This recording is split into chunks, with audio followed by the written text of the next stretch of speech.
In the sun, these objects are hydrogen atoms flung together by immense pressure to form helium atoms. In this fusion process, the resulting atom is slightly less massive than the ones that created it. The missing mass is given off as energy.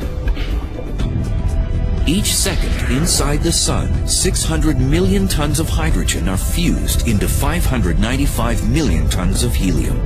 That 5 million tons of mass lost in the process is converted into energy equal to 1 billion 1 megaton hydrogen bombs. That's every second. When you look out into the cosmos, the process that gives you the highest return of energy for free is what goes on in the centers of stars like the sun. So we now know that the sun is powered by nuclear fusion. It's the only fuel that we know that can sustain the burning in the sun long enough to sustain life on Earth. Billions of years. Sunlight. It's so central to life that we don't often give it a second thought.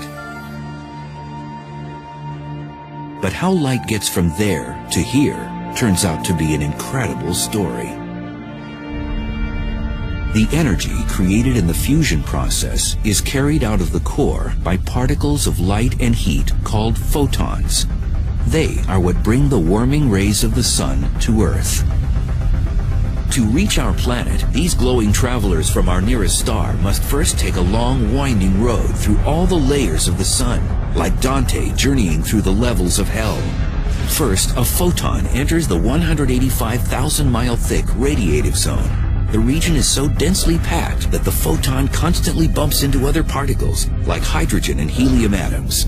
It struggles outward in a chaotic zigzag pattern that scientists call the random walk. A photon can't escape without interacting over and over and over and over again, getting absorbed by atoms and re-emitted, and it can be absorbed and re-emitted millions of times.